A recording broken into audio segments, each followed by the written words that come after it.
자, 오늘 우리가 읽은 본문 말씀의 내용은 야곱이 형 에서의 칼날을 빼서 하란으로 도망을 가가지고 그곳에서 이제 야곱 족속을 이루게 됩니다.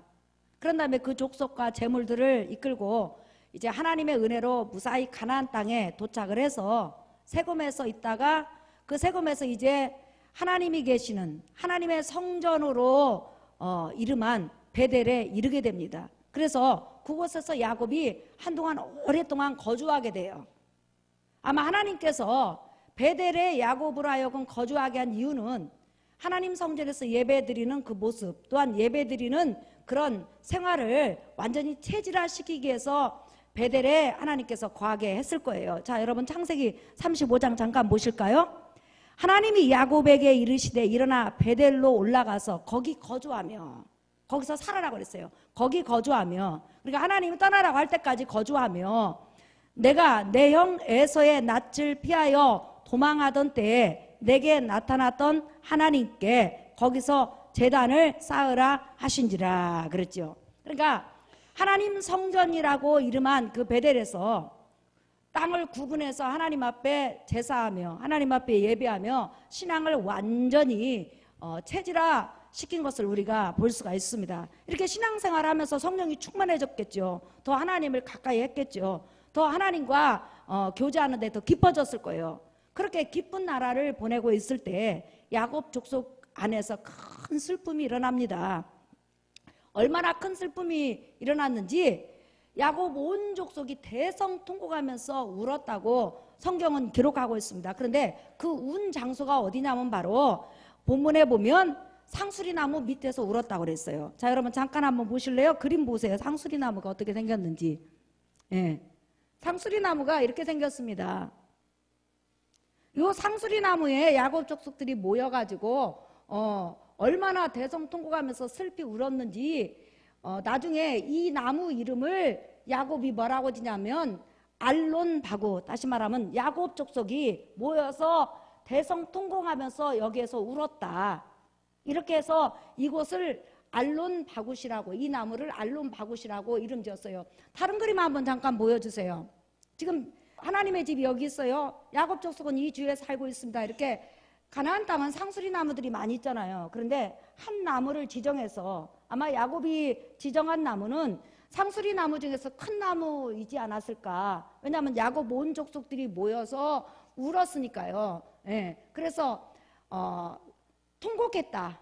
대성통곡했다. 너무 슬퍼갖고 그 슬픔을 주체하지 못했다 해서 바로 알론바굿, 슬픔의 장소다. 슬픔의 나무다. 이렇게 해가지고 알론바굿이라고 이름을 지었다고 그렇게 성경은 기록하고 있습니다. 그러면 야곱만 그렇게 슬픈 것이 아니라 야곱의 모든 족속들이 그렇게 울었다고 성경은 기록하고 있는데 왜 이렇게 야곱 온 족속들이 울었느냐, 왜 대성통곡하고 울었느냐, 그 이유가 나와 있죠. 자, 여러분 보실까요? 8절 보세요.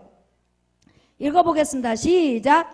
리브가의 유모 드보라가 죽음에 그를 베델 아래에 있는 상수리 나무 밑에 장사하고 그 나무 이름을 알론바굿이라 불렀더라. 야곱 족속이 그렇게 대성통곡하면서 가슴을 치면서 슬픔을 억제하지 못할 정도로 울었던 이유는 리브가의 유모 드보라가 죽었기 때문이라고 그랬어요. 그러니까 야곱 족속이 얼마나 드보라를 사랑하고 가슴에 담았으면 그 사람이 죽었을 때 야곱만 그렇게 슬픈 것이 아니라 야곱 온 족속이 울었다고 성경은 기록하고 있어요. 사실상 여러분, 드보라는 야곱의 유모가 아니고 누구의 유모죠? 리브가의 유모예요. 다시 말하면 야곱의 어머니 리브가의 유모라는 거예요. 이 당시 드보라는 150살 정도 됐을 거예요. 그러니까 150살 이상. 왜 그러냐면 이때 당시 야곱이 100살이 넘었을 때거든요. 그러면 리브가가 하란에서 가나안 땅으로 시집 올 때 시집 와가지고 20년 동안 자식이 없었어요. 그러면 야곱 나이에다 20살을 보태면 120살이잖아요. 그러면 아무리 드보라가 나이를 적게 먹었다 할지라도 150살 먹은 굉장히 늙은 노인이에요. 근데 이렇게 초라한 노인 하나가 죽었다고 해서 온 족속이 대성통곡하면서 울면서 얼마나 울었는지 그 나무 밑에다 드보라를 장사하면서 그 나무 밑에다 드보라를 무덤을 만들어서 덮어주면서 야곱 온 족속이 울어서 알론 바구시라 이름을 지었다고 그랬어요. 얼마나 여러분 드보라가 야곱 족속으로부터 사랑받았는지 알 수가 있죠. 그런데 오늘 우리가 성경에 보면 드보라는 사실상 야곱 족속의 혈통을 탄 사람이 아니에요. 그럼 드보라는 누구냐? 말 그대로 리브가의 유모예요. 자, 여러분, 리브가의 고향이 어디죠? 바다나람 하란이죠. 예. 나홀이 부두엘을 낳고 부두엘이 리브가와 라반을 낳았어요. 그런데 이 부두엘이 리브가에게 유모로 붙여준 사람이 누구냐면 바로 드보라예요. 그래서 리브가가 이렇게 1000km 이상 떨어진 이 헤브론으로 이삭에게 시집 올 때 데리고 온 하녀가 누구냐면 바로 드보라예요. 그렇기 때문에 드보라는 참으로 신분이 미천한 자요.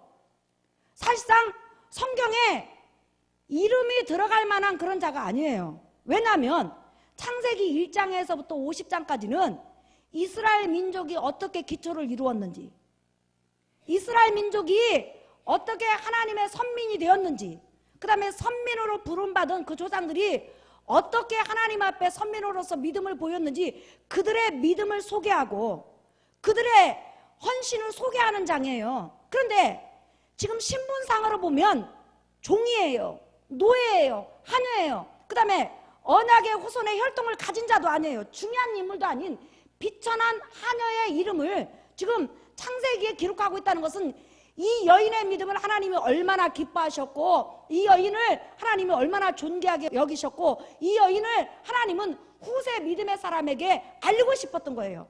그렇기 때문에 정말 중요한 이스라엘 민족의 선민들만 들어갈 수 있는 이 창세기에 이 사람이 기록된 거예요.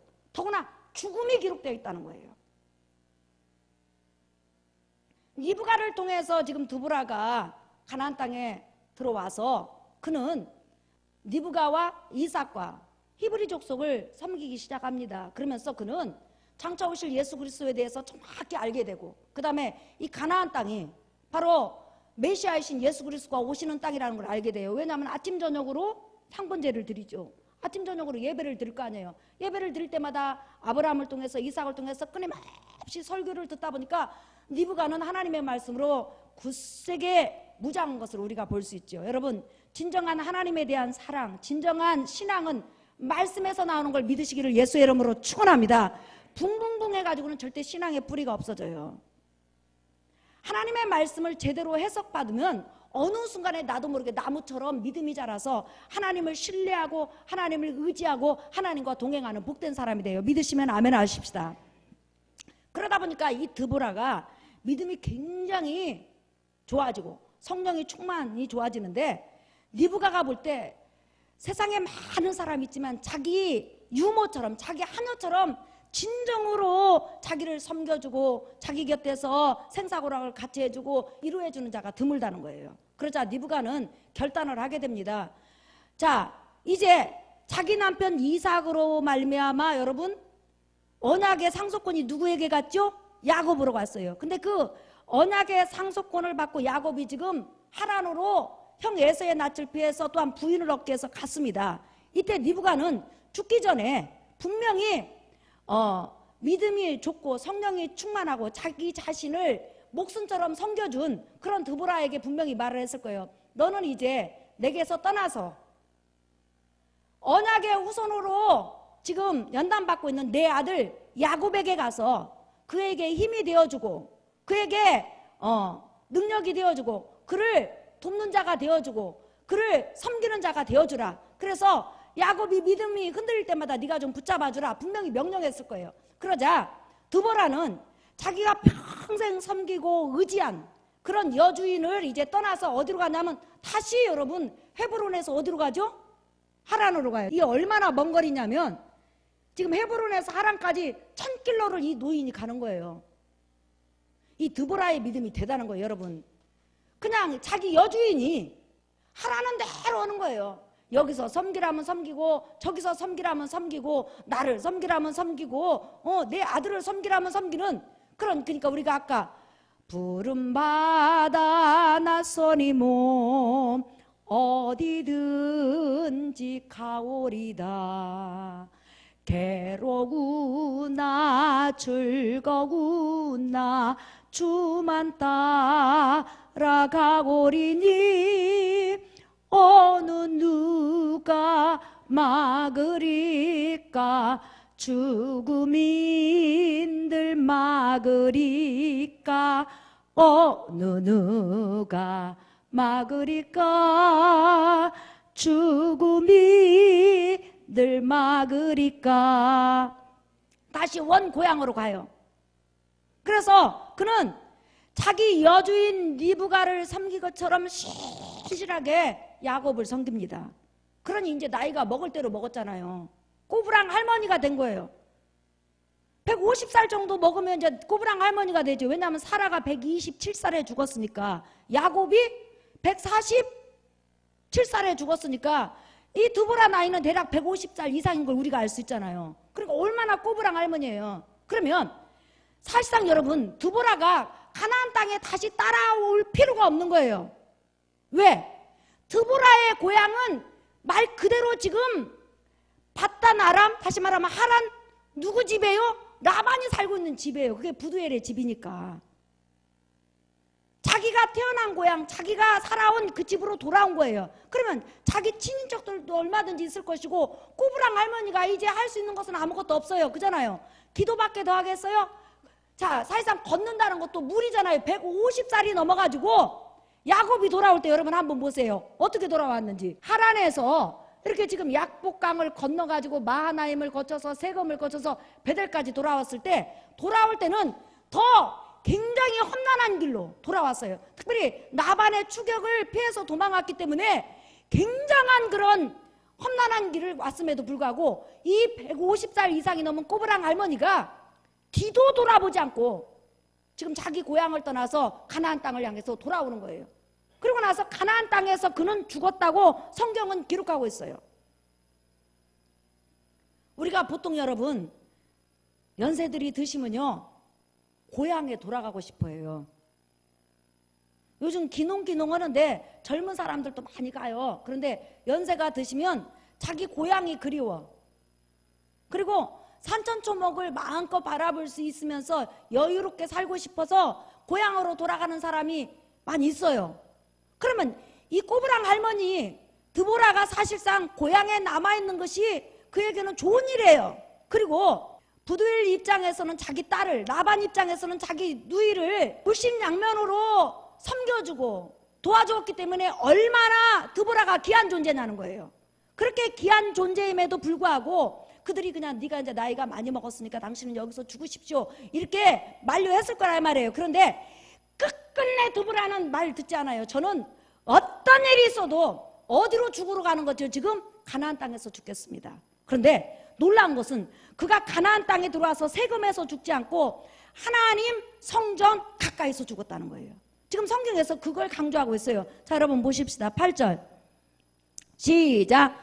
리브가의 유모 드보라가 죽음에 그를 베델 아래에 있는 상수리 나무 밑에 장사하고 그 나무 이름을 알론 바굿이라 불렀더라 그랬죠. 그러니까 하나님 앞에 예배하는, 하나님 성전 가까이서 이 드보라가 생을 마친 것을 우리가 알 수 있죠. 그런데 여러분, 창세기 1장에서부터 50장에 우리 믿음의 조상들 보세요. 아브라함, 이삭, 야곱, 요셉. 믿음의 조상들은 내가 하나님이 약속한 예수 그리스도를 이 땅에서 기다렸습니다. 나는 그분이 오시기만을 사모했습니다. 나는 하나님께서 온 인류의 구세주로 보내주신다는 예수를 너무너무 사랑합니다. 나는 단 한 번도 예수 그리스도를 내 마음에서 떠나보낸 적이 없습니다. 나는 그분만을 사모하면서 살았습니다. 그분만을 사랑해서 살았습니다. 이 믿음의 표현을, 마지막을 뭘로 표현했냐면 죽음으로 표현했어요. 그들은. 그래서 아브라함도 나는 가나안 땅에 묻히기를 원한다. 사라도 가나안 땅에 묻히기를 원한다. 리브가도 가나안 땅에 묻히기를 원한다. 이삭도 가나안 땅에 묻히기를 원한다. 또한 야곱도 여러분 보세요. 애굽으로 하나님 명령에 따라서 들어갔어요. 들어갔는데 그가 애굽에서 죽었어요. 죽었을 때 그의 유언이 뭐예요, 여러분? 그의 마지막 유언이 바로 이거예요. 보세요. 창세기 49장 29절 다 찾았어요? 자, 읽어봅시다. 시작. 그가 그들에게 명하여 이르되 내가 내 조상들에게로 돌아가리니 나를 햇사람 에브론으로 밭에 있는 굴에 우리 선조와 함께 장사하라. 이 굴은 가나안 땅 마므레 앞 막벨라 밭에 있는 것이라. 아브라함이 햇사람 에브론에게서 밭과 함께 사서 그의 매장지를 삼았으므로 아브라함과 그의 아내 사라가 거기 장사되었고 이삭과 그의 아내 리브가도 거기 장사되었으며 나도 내 알을 그곳에 장사하였느라. 이 밭과 거기 있는 굴은 햇사람에게서 산 것이니라. 그러니까 야곱의 마지막 소원이 뭐였냐면 나는 애굽에서 분명히 죽는다. 그러나 내 시신을 애굽에 묻지 말고 반드시 우리 조상이 묻혀있는 가나안 땅에 묻어주라. 내가 비록 하나님의 명령에 의해서 애굽에 내려와서 살다가 죽어가지만 나는 단 한 번도 가나안 땅을 내 마음에서 내려놓은 적이 없고 떠난 적이 없다. 왜? 그 약속의 땅은 누가 오셔요? 예수 그리스도가 오신다. 나는 그분을 정말 사모했고 그분을 기다렸고 내 후손에게 나에게 구원을 가져다 줄 그분을 너무 사랑하면서 살았다. 그렇기 때문에 내가 그분을 열렬히 기다렸다는 표로 또한 내 후손들에게 너희 조상 야곱은 오직 오실 예수 그리스도만을 기다리면서 신실하게 하나님을 섬기면서 살았다는 증거로 내 시신을 어디에다 매장하라? 가나안 땅에 매장하라. 그래서 수백 킬로가 떨어져 있는 가나안 땅에 야곱이 죽은 다음에 향로를 집어넣어가지고 가나안 땅에 매장한 것을 우리가 볼 수 있습니다. 그뿐만 아니라 요셉도 죽으면서 이런 예언을 해요. 자, 여러분 창세기 보세요. 자, 읽어봅시다. 시작. 요셉이 그의 형제들에게 이르되 나는 죽을 것이나 하나님이 당신들을 돌보시고 당신들을 이 땅에서 인도하여 내사 아브람과 이삭과 야곱에게 맹세하신 땅에 이르게 하시리라 하고. 시작. 요셉이 또 이스라엘 자손에게 맹세시켜 이르기를 하나님이 반드시 당신들을 돌보시리니 당신들은 여기서 내 해골을 메고 올라가겠다 하라 하였더라. 시작. 요셉이 100세의 죽음에 그들이 그의 몸에 향재료를 넣고 애굽에서 입관하였더라. 자, 요셉이 자기 후손들에게 이스라엘 민족에게 유언을 해요. 먼 훗날 하나님께서 너희에게 분명히 애굽을 떠나서 가나안 땅으로 돌아가게 하실 것이다. 그럴 때 반드시 내 뼈가 썩지 않도록 잘 입간을 해서 미라로 만들어서 애굽을 나갈 때 내 시신을 가지고 가서 반드시 가나안 땅에 묻어서 가나안 땅에 내 무덤 있게 해라. 그래서 나의 후손들에게 이스라엘 민족들에게 요셉은 비록 애굽의 국무총리가 되어 있고 요셉은 애굽에서 하나님 뜻에 의해서 호화호식하면서 살았지만 단 한 번도 가나안 땅에 오시는 예수 그리스도를 잊은 적이 없고 가나안 땅을 잊은 적이 없고 가나안 땅에서 마음속으로 늘 산 것처럼 그런 살았다. 그것을 증거해달라는 거예요. 그러면 여러분 야곱은 죽은 다음에 가나안 땅으로 그의 시신을 가져갔는데 왜 요셉 거는 안 가져갔을까요? 그 이유가 있어요. 요셉은 그 당시 국무총리이기 때문에 그가 죽었을 때 그의 무덤은 애굽 온 국민이 볼 수 있도록 의리의리하게 만들었을 거란 말이에요. 요셉의 무덤이 있어야만이 1대, 2대, 3대가 지나가도 요셉에 의해서 애굽 민족이 완전히 흉년 때에 죽을 위기에 있었잖아요. 근데 요셉을 통해서 하나님이 애굽 민족을 살려주셨잖아요. 그렇기 때문에 애굽 사람에게 말하는 거예요. 요셉이 아니었으면 애굽 민족은 멸망했다는 거예요. 기근으로. 근데 요셉으로 인하여서 애굽이 이렇게 계속 나라를 유지하고 살아갈 수 있었으니까 요셉을 잊지 말고 요셉의 족속인 이스라엘 민족을 해하지 말고 돌봐주라는 의미에서 요셉은 자기 무덤을 애굽에다 놓은 거예요. 물론 나중에 하나님 뜻에 의해서 요셉을 알지 못하는 새로운 왕조가 쿠데타를 일으켜서 왕권을 잡음으로 이스라엘 민족을 잠깐 핍박했지만은 그래도 한 300년 가까이는 요셉의 무덤으로 인하여서 이스라엘 민족은 평탄하고 은혜로운 삶을 산 것을 우리가 알 수 있어요. 그런데 요셉도 죽을 때 나의 시신을 나의 무덤을 어디에다 두라? 가나안 땅에 두라. 이렇게 유언한 것을 알 수가 있죠. 그렇기 때문에 지금 드보라는 비천한 여인이요. 또한 종이에요. 사실상 성경에 이름이 올라갈 수 있는 그런 여인이 아님에도 불구하고 하나님의 성전 베델을 부각시키면서 그 베델에서 하나님께서 그의 생명을 거두간 것을 기록하게 한 이유는 드보라가 분명히 육적으로는 비천하고 신분적으로는 비천하고 아무것도 내세울 그런 것이 없었지만 그는 언약의 후손 아브라함, 이삭, 야곱, 리브가 못지않게 신앙면에 있어서는 예수 그리스도를 사모하고 예수 그리스도를 사랑하고 하나님의 약속을 신실히 믿고 그도 신실하게 가나안 땅에서 오로지 예수 그리스도만을 위해서 살기를 원하는 그 소망을 갖고 있었음을 그의 믿음을 지금 드러내주는 거예요. 여기서 중요한 사실이 있어요. 하나님은 사람을 외모로 보지 않고 신분으로 보지 않고 그 속에 예수 그리스도를 사모하고 하나님을 사랑하는 믿음을 보는 걸 믿으시기를 예수의 이름으로 축원합니다. 그러니까 인간적으로 볼 때 그는 노예요 비천한 사람이었지만 하나님이 보실 때는 그만큼 존귀하고 그만큼 보배로운 사람이 드물었다는 거예요. 그러니 여러분, 대상 사람 날 부러워 아니하여도 나도 역시 세상 사람 부럽지 않네. 예수님의 신부 될 거 생각할 때에 또 너무 높이 잡았어요. 예. 할렐루야 찬송이 저절로 나네. 예. 그러니까 우리가 드보라의 그 하나님의 높임을 보면서 우리 하나님은 과연 공평한 하나님이다.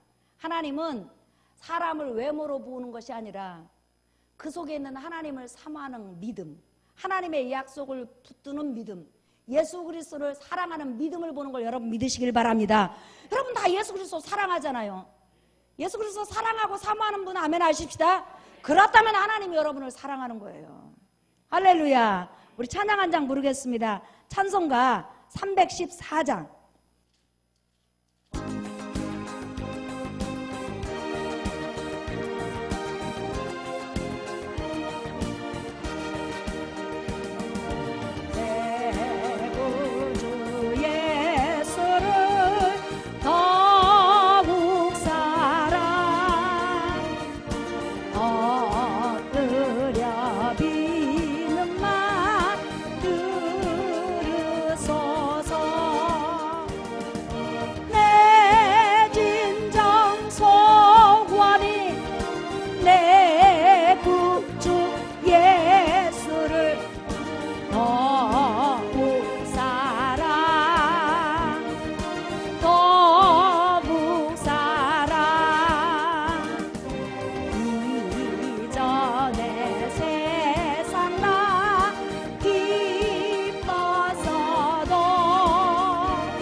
여인의 믿음이 대단해요, 여러분.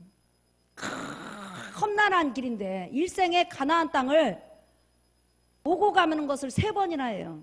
그런데도 여러분 죽어도 가나안 땅에서 죽는다고 하는 거 보세요. 그러니 하늘에서 하나님이 그 여인의 믿음을 보실 때 얼마나 존귀하냐는 거예요. 자, 모세가 이 드보라의 사건이 있은 후에 500-600년 후에 하나님으로부터 창세기에서부터 신명기까지 기록을 해요. 그죠? 하나님께서 기록하라고 했을 때. 그런데 하나님은 드보라의 사건을 잊지 않고 기록하게 하시잖아요. 그래서 우리가 수천 년이 지남에도 불구하고 끊임없이 두보라에 대해서 이야기를 하잖아요. 하나님을 향한 신실한 믿음은 영혼 세세토록 별처럼 빛나는 걸 여러분 믿으시기를 예수의 이름으로 축원합니다. 자, 그렇다면 야곱은 왜 두보라를 상수리 나무 아래에다 묻었냐는 거예요. 저는 이 본문 말씀을 읽으면서 항상 성경은 우리의 문화보다 앞선다는 걸 깨달은 거예요. 아, 수목장이 여기서 나왔구나. 우리나라 지금 수목장 유행한 지 얼마 안 됐잖아요. 이게 수목장이잖아요. 나무 밑에다 묻은 것이. 그러니까 수목장을 한 인물로는 성경으로 본다면 누가 최초요? 두보라가 최초요. 그런데 사실상 가나안 땅에는 상수리 나무만 있냐는 거예요. 얼마나 나무들이 많아요. 그리고 가나안 땅에는 대부분 무덤이 동굴 무덤이잖아요. 동굴에다 묻고 또 뭐 얼마든지 다른 데 묻을 수 있는데 왜 꼭 상수리 나무 밑에 묻었을까? 무슨 뜻이 있을 거 아니에요. 그러면 상수리 나무는 성경에서 무엇을 상징하냐는 거예요. 자, 여러분 잠깐 보십시다. 아모스 2장 9절. 자, 읽어볼까요? 시작. 내가 아모리 사람을 그들 앞에서 멸하였나니 그 키는 백향목 높이와 같고 강하기는 상수리 나무 같으나 내가 그의 열매와 그 아래의 뿌리를 진멸하였느니라. 자, 아모스 선지자는 이스라엘 백성이 애굽에서 나와가지고 적과 꿀이 흐르는 가나안 땅에 들어갔을 때 너희 힘으로는 절대로 가나안 땅에 들어갈 수 없었다는 것을 지금 알려줘요. 왜? 가나안 땅에 그 당시 거했던 사람들은 그 키가 백향목처럼 컸고 장대했고 안악자손들이 많았기 때문에 그뿐만 아니라 얼마나 강한지 견고한 성에다가 그 다음에 사람들이 얼마나 전쟁을 잘하고 강하고 견고하고 전투에 능한지 너희 힘으로는 절대로 가나안 7족속을 쫓아낼 수 없었다는 거예요. 그런데 대신 누가 쫓아내줬다는 거죠? 하나님이 쫓아내줬다고 그랬어요. 그러니까 강하면서 견고하면서 어떤 적이 와도 물리칠 수 있는 힘을 가진 자를 지금 가나안 땅 사람이라고 말을 하면서 그 가나안 땅 사람을 뭘로 비유했냐면 따라합시다. 상수리나무. 상수리나무. 그러니까 상수리나무라는 것은 뭐냐면 어떤 풍파에도 끄떡하지 않고 자기 자리를 지키면서 그 다음에 얼마나 강한 바람에도 잘 견디는지 이 제목이 다 판단해가지고 이 나무로 뭘 만드냐면 여러분 배를 만들고 이 나무로 집을 만들어요. 보통 나무들이 단단하고 견고하고 썩지 않아야 배를 만들 수 있는 거예요.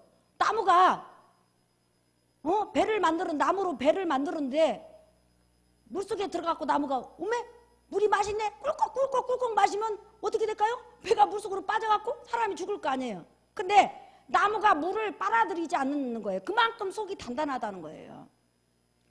이와 마찬가지로 이 상수리 나무는 단단하고 견고하고 어떤 풍파에도 제자리를 지키면서 자기 모습을 그대로 유지하는 것을 지금 성경에서 비유로 말을 하고 있어요. 따라합시다. 상수리 나무는 자기 자리에서 어떤 비바람도 이기고 자기 모습을 자기 직분을 해내는 것을 상징적으로 보여준다.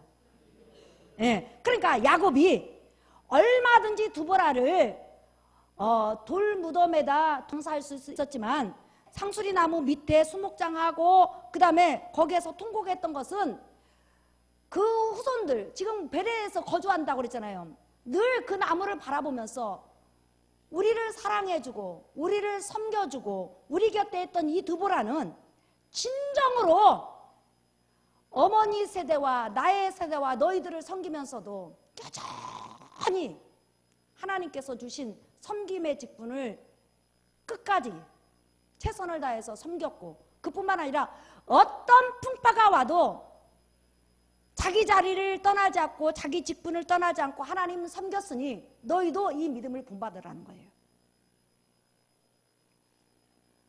여러분 우리가 일생을 살아가면서요 어떤 사람이 죽었을 때 그 사람의 삶을 돌아볼 수 있다고 하잖아요. 사람이 많이 오는 것을 통해서 그 사람이 어떻게 살았느냐, 그게 아니라 그 장례식장에 왔을 때 그 사람의 손님들이 무슨 행동을 하는지를 보면 알 수 있다는 거예요. 와서 막 대성통곡하면서 그 사람에 대해서 이야기를 하면서 참 좋은 사람이었다, 그 사람은 섬기는 사람이었다, 나는 그 사람으로부터 이렇게 도움을 받았다, 나는 그 사람으로부터 정말 이렇게 아낌을 받았다, 이런 말을 많이 하는 고인이 있다면 그 사람은 진정으로 이 땅에 사는 동안에 사람을 섬긴 사람이라는 거예요. 그런데 그 사람이 죽었을 때 사람은 많이 왔는데도 껄껄거리고 웃으면서 그 사람에 대해서 전혀 슬퍼하지도 않고 그냥 인사치레로 오는 사람이 많이 있다면 그 사람은 별로 인생을 잘 산 사람이 아니라는 거예요. 특별히 성경에서는 하나님의 사람이 죽었을 때 정말로 눈물을 흘리면서 대성통곡하면서 운 사건이 두서너 번 나오는데, 신약에서는 다비다라는 여자가 죽었어요. 그때 수많은 가부들과 그 교회 성도들이 땅을 치면서 통곡하면서 울었다고 그랬어요.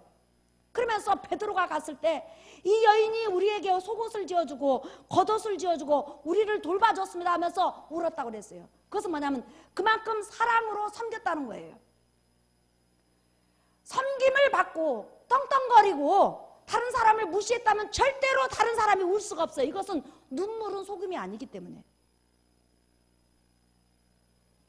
그러니까 드보라는 분명히 하나님께서 하냐라는 직분으로, 유모라는 직분으로 언약의 후손들을 세우고 섬기는 직분으로 주셨지만은 그런 그 직분을 감사히 받고 섬길 수 있다는 그 자체에 기뻐하면서 일생을 마감한 것을 볼 수가 있죠. 여러분에게도 이런 삶이 있기를 예수의 이름으로 축원합니다. 지난 주일날이요, 제가 그다음에 지지난 주일날 우리 이양복 집사님이랑 최희숙 권사님이랑 식당에서 일하고 또 여러 권사님들 또 일하는 걸 제가 봤어요. 이제 주일날 청년부나 우리 교사들이 식사할 것을 땀을 뻘뻘 흘리면서 김치를 담고 음식하는 모습을 봤어요. 지난주 주일날 왔을 때, 또 이번 주 주일날 왔을 때 땀을 펄펄 흘리면서 우리 권신자 권사님 여러분 75이 넘으셨잖아요. 연세가 얼마나 많이 드셨어요. 식당에서 그냥 뚜부를 막 붙이고 있는 거예요. 근데 그 모습을 딱 보니까 너무 존경스럽고 너무 감사한 거예요. 먹는 사람은 그 음식이 아무것도 아닌데 그 어느 사람은 굉장히 힘들어요. 그 더운 날씨에 예. 붙이면서 싱글싱글 웃어요.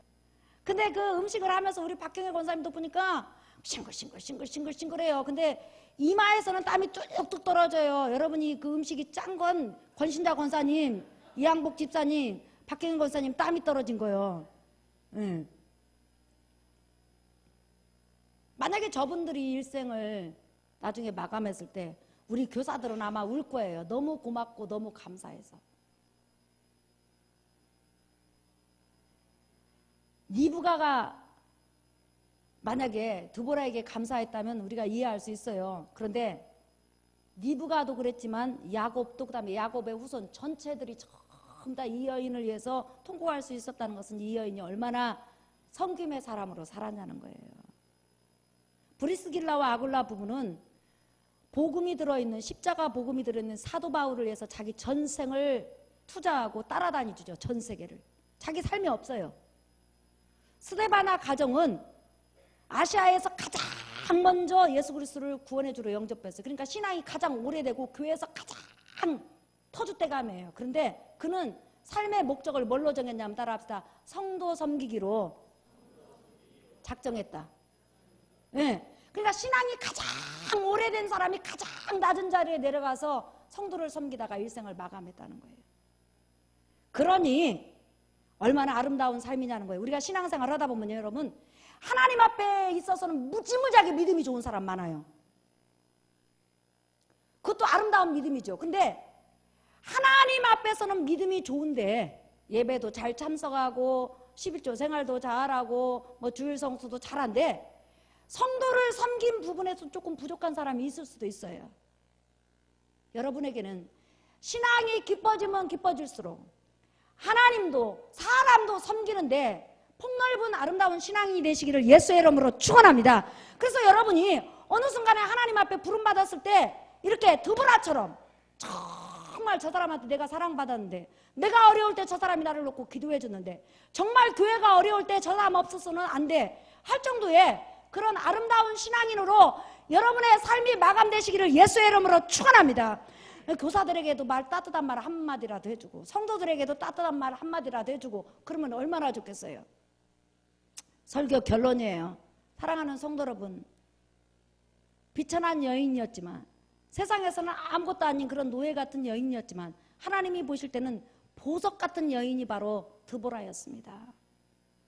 그런 예수 그리스도를 얼마나 사모하면서 열렬히 기다렸던지, 그 늙은 나이에 1000km가 넘는 가나안 땅에서 생을 마감한 거 보세요. 그래서 하나님은 성전 옆에서 생을 마감할 수 있는 축복을 주셔요.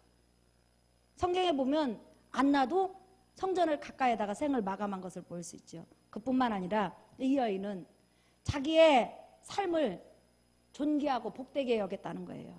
언약의 후손들을 섬길 수 있다는 그 자체만 가지고도 행복과 감사함으로 산 여인이라는 것을 우리가 볼 수 있죠. 이제 여러분도 이 드보라처럼 하나님 앞에 정말 더 믿음을 굳건히 하고 사람을 섬기다가 여러분이 이 세상을 마감했을 때 많은 사람이 여러분을 자랑하는, 여러분을 그리워하는 복된 삶으로 마감하기를 예수의 이름으로 축원합니다. 우리 찬양하겠습니다. 찬송가 338장.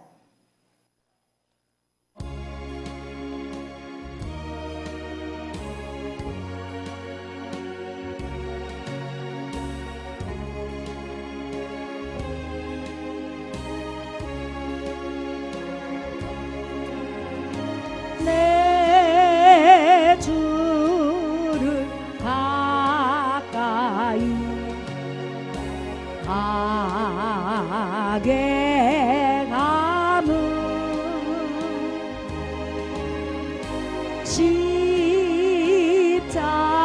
십자가 짐 같은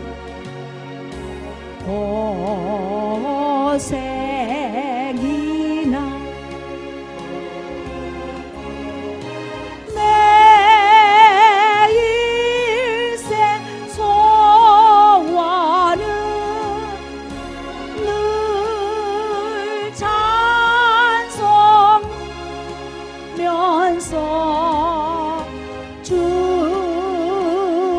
주께도 나가기 원하니. 4절 야곱이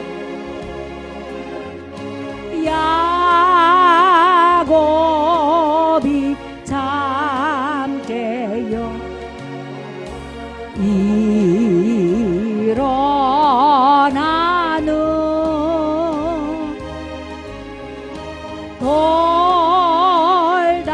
돌단을 삭은 거 본받아서 숨질 때 되도록 늘 찬송하면서 주께도 나가기 원. 두 손 높이 들고 4절 불 좀 꺼주세요. 야곱이 잠 깨요 일어나는 돌담 삭은 거 본바. 숨질 때 되도록 숨질 늘 봉사하면서 늘 봉사하면서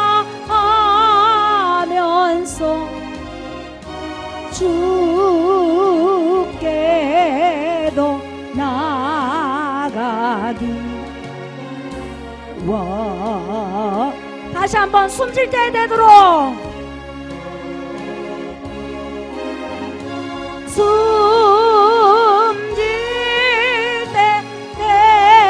때도 늘 헌신하면서 늘 헌신하면서 주께도 나가기 와